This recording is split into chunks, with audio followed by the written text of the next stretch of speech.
Welcome to the High School Huddle. My name is Brandon Chapman. I'm joined by Ryan Neighbor. He's the lead prep writer for the Oklahoman. And it's the first week of high school football playoffs, which gets underway this Friday.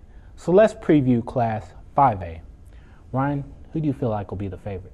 Well, this is probably the most wide open class of all in that it's so deep.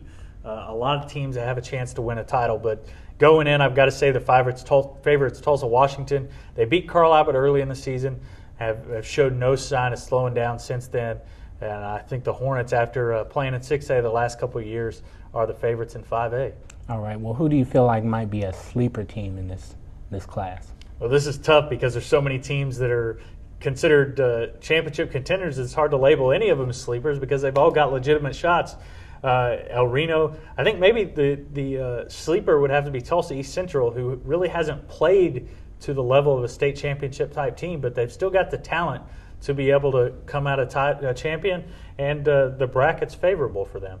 All right. Well, who do you feel like, looking at the bracket, has the toughest road to the finals? It's, again, hard to say who has the toughest because it's so tough, especially if you look at the right side of that bracket. You've got Carl Albert, Bixby, looking like that's going to be a second-round matchup.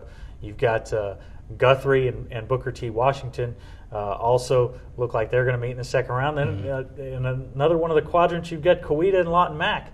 And Lawton Mac has to play Shawnee in the first round.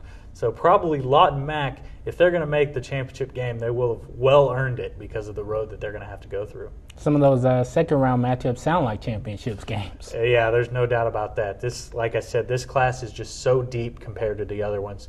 There's title contenders at every level. All right, Ryan. Well, it's prediction time. Give me a matchup in the final game and a champion. Well, I've got to go with Booker T. Washington to make it on that side. I think they get by Guthrie in the second round. Don't think they struggle too much with whoever they face in the semifinals, whether it be Tulsa East Central or El Reno. And on the other side, I think Carl Albert makes it to the finals, and I think that they play Tulsa Washington considerably closer than they did in the regular season when Carl Albert was using a spread offense. But I still think the Hornets are a little bit too tough for the Titans. All right, Ryan. Well, we appreciate your expertise. Thanks for watching this playoff edition of the High School Huddle on the Dodge Sports Desk. Tune in next week as we preview Week 2 of the high school playoffs.